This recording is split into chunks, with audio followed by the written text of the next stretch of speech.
Margaret Calloway didn't do ordinary. She didn't fly commercial. She didn't wait in lines. And she certainly didn't eat at restaurants where the menu didn't have a dress code. So when her assistant accidentally booked a table at Maison Alara, one of Manhattan's most exclusive fine dining establishments, instead of their usual private rooftop club, Margaret didn't complain. She simply adjusted. She arrived in a black town car, wearing a $4,200 Chanel dress. Her 7-year-old son, Beckett, dressed in a tiny tailored blazer that cost more than most people's rent. Heads turned. They always did. Margaret Calloway was worth $2. $4 billion. Forbes had listed her 3 years in a row. She had built her empire from a skincare startup in her 20s to a global beauty conglomerate that employed over 14,000 people. She was sharp, ruthless when necessary, and deeply private about one thing: her son. Beckett was everything to her. Since his father had walked out 4 years ago, it had been just the two of them. And every Friday night, no matter how many board meetings ran late or how many international calls were scheduled, Margaret blocked her calendar. Friday night was Beckett's night. Tonight, they were celebrating. Beckett had won his school science fair, first place, beating out kids 2 grades above him. His project on water filtration systems had left the judges speechless. Margaret had cried in the parking lot afterward, alone in her car where no one could see her.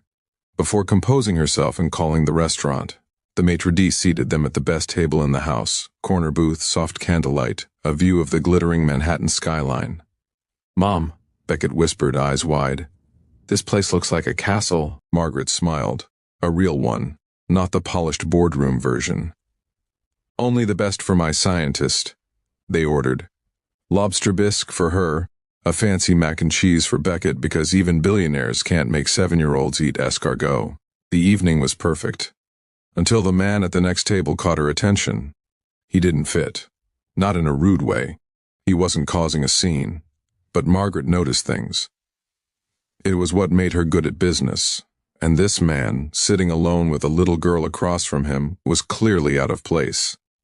His suit was clean but worn at the elbows. His shoes were polished but old. He was studying the menu the way people study a test they haven't prepared for, carefully, anxiously, doing math in his head. The little girl was maybe 6.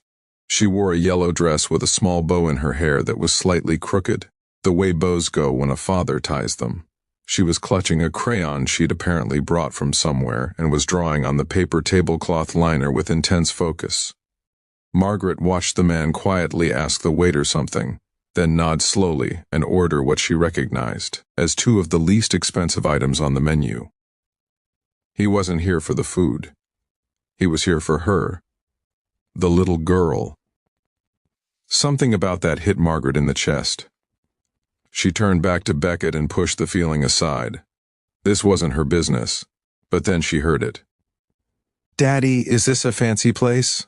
"The fanciest," the man said, and his voice, his voice, carried so much love and so much exhaustion in the same breath that Margaret had to look away.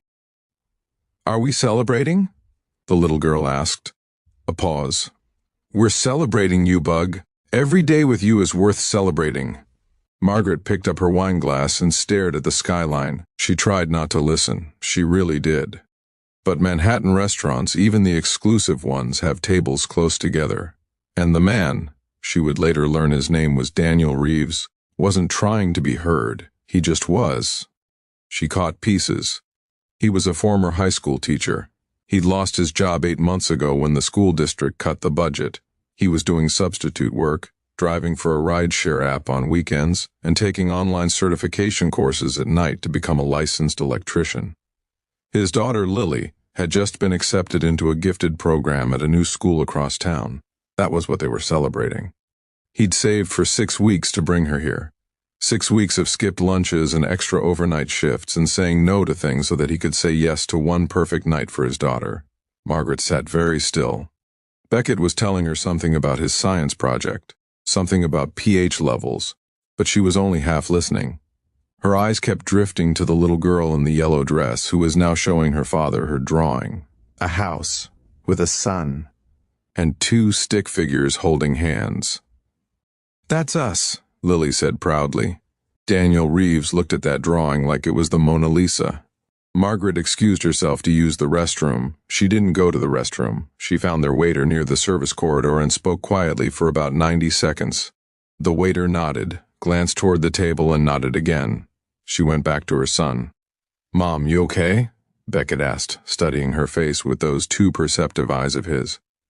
"I'm great, baby. Tell me more about the pH levels."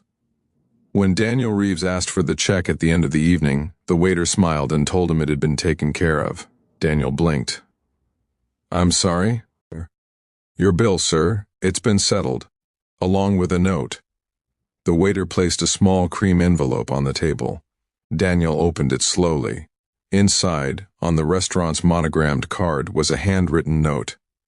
"A father who saves 6 weeks to celebrate his daughter is doing something most people with full bank accounts never manage, making her feel like the most important thing in the world. That matters more than you know. Dinner's on me. Keep going." No name, no number, just those words. Daniel looked up, scanning the restaurant. The corner booth was empty. The billionaire and her son were gone. He looked at Lily, who was still coloring, completely unaware. His jaw tightened. He pressed his lips together. He breathed slowly through his nose the way people do when they're refusing to cry in public. Then he folded the note, placed it carefully in his breast pocket, right over his heart, and smiled at his daughter. "You ready to go, Bug? Can we come back someday?" "Yeah," he said, standing and helping her with her coat. "Yeah, we can." Margaret's town car moved silently through Midtown. Beckett had fallen asleep against her arm, his little blazer askew, his science fair ribbon still pinned to his lapel. She looked out at the city, her city, the one she'd conquered, the one that had made her rich and respected and relentlessly busy. She thought about Daniel Reeves eating 2 of the cheapest things on the menu so his daughter could feel like a princess for one night. She thought about how she'd spent $847 on dinner and felt nothing special until she'd spent $0 on kindness and felt everything. She pulled out her phone and, for the first time in years, opened her personal journal app, not a business note, not a calendar reminder. Her journal, she typed 3 sentences. "Beckett won his science fair today. A stranger reminded me what winning actually looks like. It looks like a yellow dress and a crooked bow and a dad who never stopped trying." She locked her phone. Outside, Manhattan blazed with 1,000,000 lights, each one belonging to someone with a story she'd never know. But tonight she knew one, and it was enough.